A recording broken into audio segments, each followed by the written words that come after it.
അങ്ങനെ രാവിലെ തന്നെ സിബിൻ പറയുന്നു, എനിക്ക് ഇവിടുന്ന് പോകണം, എനിക്കിവിടെ നിൽക്കാൻ താല്പര്യമില്ല എന്ന് പറയുന്നു.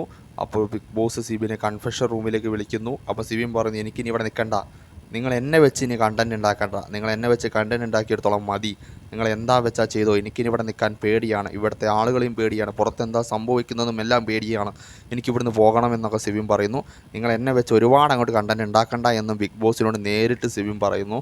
ബിഗ് ബോസ് പറയും, നിങ്ങൾക്കൊരു പ്രശ്നവുമില്ല, നിങ്ങൾ വിചാരിക്കുന്ന പോലെയല്ല, പുറത്ത് നിങ്ങൾക്കൊരു പ്രശ്നവുമില്ല, പ്രേക്ഷകർക്ക് നിങ്ങളെ വലിയ ഇഷ്ടമാണ് എന്നൊക്കെ ബിഗ് ബോസ് പറഞ്ഞു കൊടുത്തു.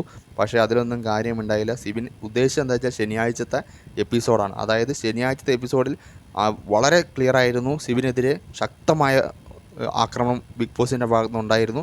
ക്ലിയർ പ്ലാനോട് കൂടി ഒരാളെ, അയാൾ അത്ര വലിയ തെറ്റുകളൊന്നും ചെയ്തില്ല, പക്ഷേ അതിലും വലിയ തെറ്റുകൾ ചെയ്തവരവിടെ ഉണ്ടായിരുന്നു. പക്ഷേ അതൊന്നും എടുത്തിടാതെ ആ ഒരു തെറ്റിനെ മാത്രം വലിയ രീതിയിൽ പറഞ്ഞ് പെരുപ്പിച്ച് ഒരുപാട് ശിക്ഷകൾ ഇങ്ങനെ കൊടുക്കുക, 3-4 ശിക്ഷകൾ ഒരു തെറ്റിന് കൊടുക്കുക. അതിനെതിരെയാണ് ഷിബിൻ ഇപ്പോൾ പ്രതിഷേധിച്ചത്. അതായത് ഷിബിൻ പറഞ്ഞത് എന്താ വെച്ചാൽ, എന്നെ വെച്ച് നിങ്ങൾ ഒരുപാട് അങ്ങോട്ട് കണ്ടൻറ് ഉണ്ടാക്കണ്ട, ഞാനിവിടുന്ന് പോവുകയാണ്, അതിന് മുകളിൽ എന്താ വെച്ചാൽ ഞാൻ അനുഭവിച്ചോളാം, ഞാൻ നേരിട്ടോളാം എന്ന് പറഞ്ഞു.